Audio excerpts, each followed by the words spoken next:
చర్మానికి చందనం రాసినా తెలియదు, కొరడా పెట్టి కొట్టినా తెలియదు. నిజానికి మీరు ఎన్ని కోట్ల సుఖాలు అనుభవించినా ఈ 5 ఇంద్రియముల మీదే ఆధారపడ్డాయి.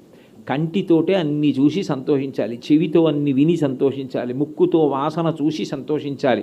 అందుకే పంచోపచారములు. దీపం ఎందుకు వెలిగిస్తారు అంటే అన్నిటిలోకి గొప్పది కన్ను, నయనం నాయక స్థానం. ఈ కంటితో అనేకం చూస్తున్నాం, ఆ కన్ను లేకపోతే భయం, ఏది ఏదో తెలియదు. అసలు ఈశ్వరుడు కన్ను ఇచ్చాడు, ఇన్ని చూసి ఆనందపడిపోతున్నా. అందుకని ఈశ్వర నాకు చెప్పడం రాదు, కంటితో చూస్తున్నాను వెలుగు, కాబట్టి నీకు దీపం పెడుతున్నాను. నూనె, నెయ్యి, 3 ఒత్తుల 2 ఒత్తుల చెప్పారుగా, 3 ఒత్తులని సాధ్యం త్రివర్తి సంయుక్తం. అక్కడెందుకు కొట్టుకు ఆగిపోతావు? అసలు ముందు నీకు కన్ను ఇచ్చాడు, ఇన్ని సుఖాలు ఇచ్చాడు, అందుకు దీపం పెట్టావు. అది తెలుసుకో ముందు. ఆ కృతజ్ఞత మనసులో ఉండాలి.